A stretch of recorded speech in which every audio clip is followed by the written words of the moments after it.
very good Monday morning to you. It's not your typical Monday. Well, it is, but it's all in how you look at it. I'm Brooks Baptiste. I'm Maria Moreau. What kind of Monday is it, Brooks? I don't know. An exhausting one. Yeah, I feel like everyone's starting the week off, just still recovering from the weekend. Yeah, so did you have any weekend plans? I did not. We kind of took it easy, which is interesting because I thought I'd be more well-rested. I was going to say, sometimes that makes it harder when you get a little bit of rest. My wife and I, we ended up celebrating her birthday, which isn't until this week. We went up in the sky. I saw that. We were in a helicopter. That view was amazing. I've never seen Atlanta that way. Oh my gosh, such a beautiful view, such a beautiful city. It was my first time in a helicopter. Oh, really? My wife, she's been in small planes before, but that was her first time in a helicopter. So something we did very different as she crosses over into 30 years young. Happy birthday to her. Yeah, happy birthday, Alex. Yeah. And really good job on surprising her with that. Thank you. That is a great birthday present.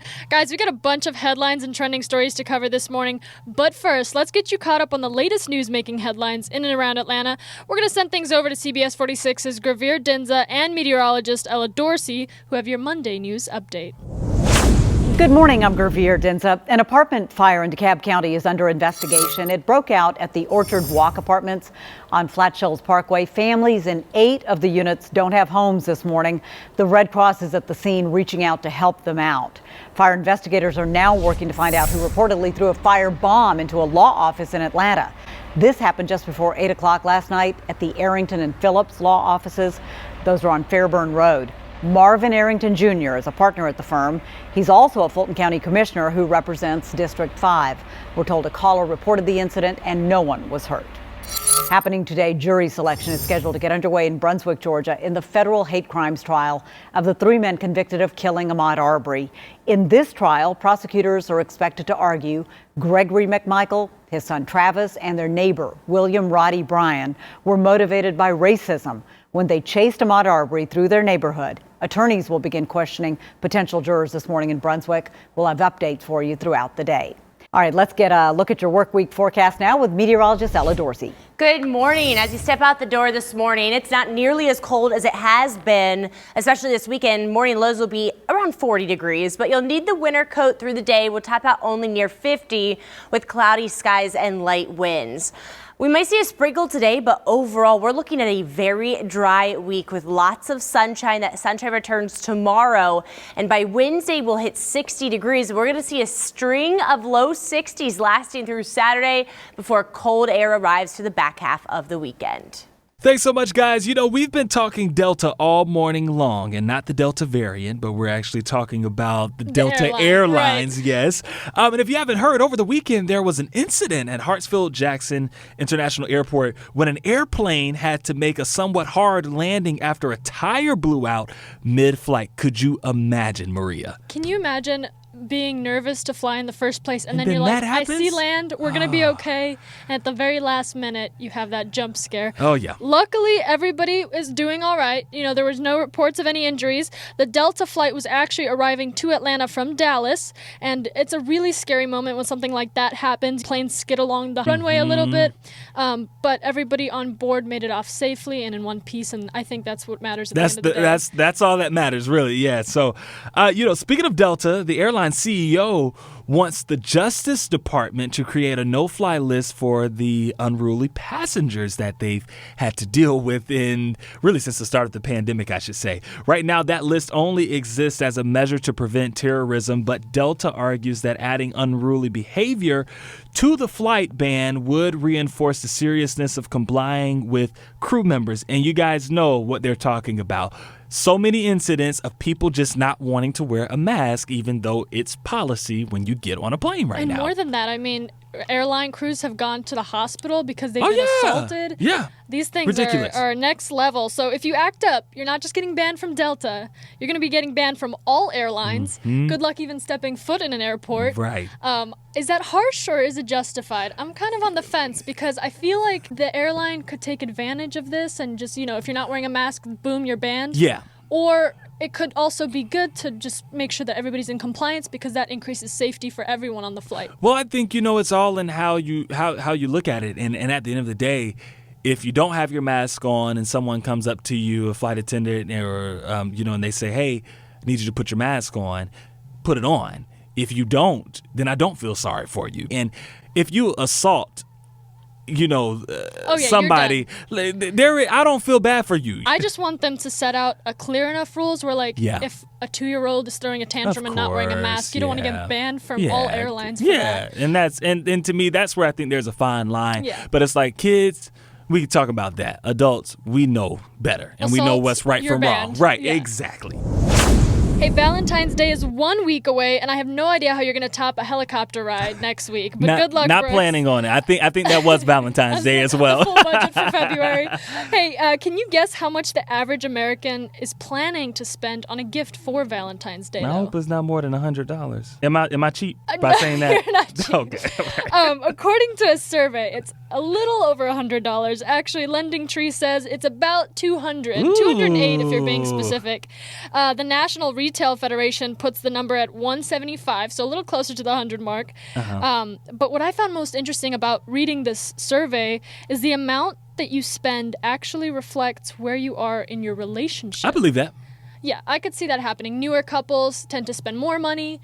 As you get older, you're kind of like, who got rent to pay? Yeah, and then I think you kind of learn what's important to your partner. You learn what's important to your spouse. You learn what's important to that person that you love, and then it may not be chocolates. It may not be flowers. Like I give my wife flowers all the time. So like if I do it on Valentine's Day, it isn't anything special. I say just do what makes sense for your budget, and then do what your partner wants. Like if they just want to go out to eat, take that money and just spend that on a very fine dining experience. Just give them what they want. Communicate. You can still be romantic and plan out your Valentine's Day. All right, guys, we've got a new bill that could make the Black National Anthem an official U.S. hymn, and it's gaining a lot of support right now from Democrats and Republicans. I'm talking about the song Lift Every Voice and Sing, which we hear a lot during Black History Month in the month of February. That's right. But this bill says that it's not only a symbol of Black pride, talking about the song, they say that it's perseverance, and also about the resilience of American democracy. Now, this was started by a lawmaker in South Carolina, and he's very passionate about this thing. But I do want to clear something up, because some folks have been like, wait a minute, so you mean to tell me the Black National Anthem is going to replace the Star Spangled Banner? It's like, no. That is not what's going to happen. It's just the poem, Lift Every Voice and Sing was started as a poem before they put music to it. And the poem would just be labeled as an official part of American history. So it's not replacing anything. It's basically just getting maybe a higher part of U.S. history, an official U.S. history that maybe we've never seen before. And I think that's a good way for all of us to come together. Oh, yeah. And Absolutely. people, and that's what the lawmakers say. They believe it's going to unite us. And I think the more and more we just allow everybody to have a part in history and creating it, and not just the bad parts of history, but the good parts of history. Celebrate it together. Yeah, and the celebration, I think, that really does help not make the nation so divided and divisive. But who knows?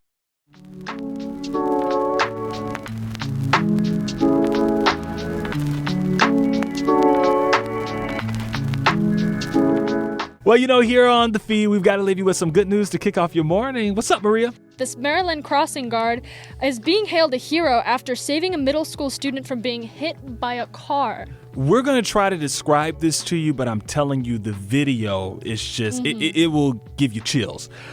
This is Officer Annette Goodyear, and she pushed the student out of the way, ended up being hit herself, blocked the car from the student.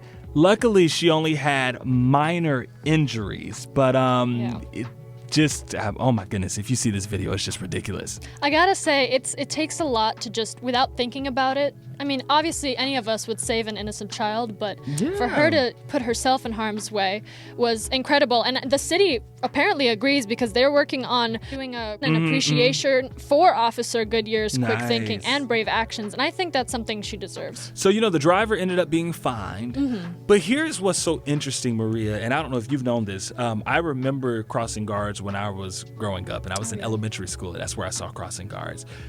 They don't get paid. They don't. I didn't know They're that. volunteers. Oh my God. So a lot of times you will have these crossing guards who happen to be a little older, and it's because they've retired and they just want something to do, and they get out there and do it a couple hours in the morning and a couple hours in the afternoon. They don't get paid for that. I don't know if that's how it is in every single state, and this one in particular, but I know in Florida they didn't. I don't believe here in Georgia they do either. So they do such a good job. They do such a great job. And I mean, they're out there with their whistle. They've got their short stop sign that I used to want as a child so much. I always wanted one of those stop signs.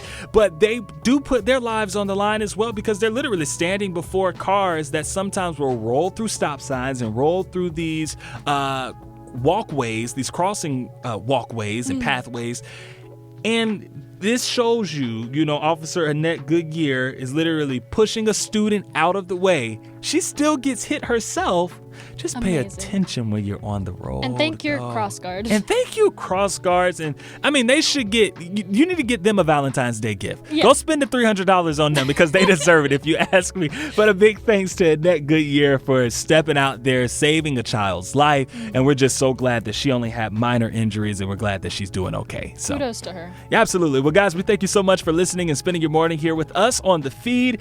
As always, we're here dropping a brand new episode at 9:30 in the morning. Every weekday. 10 10 minutes a day, 5 days a week. You guys are going to keep hearing me say it.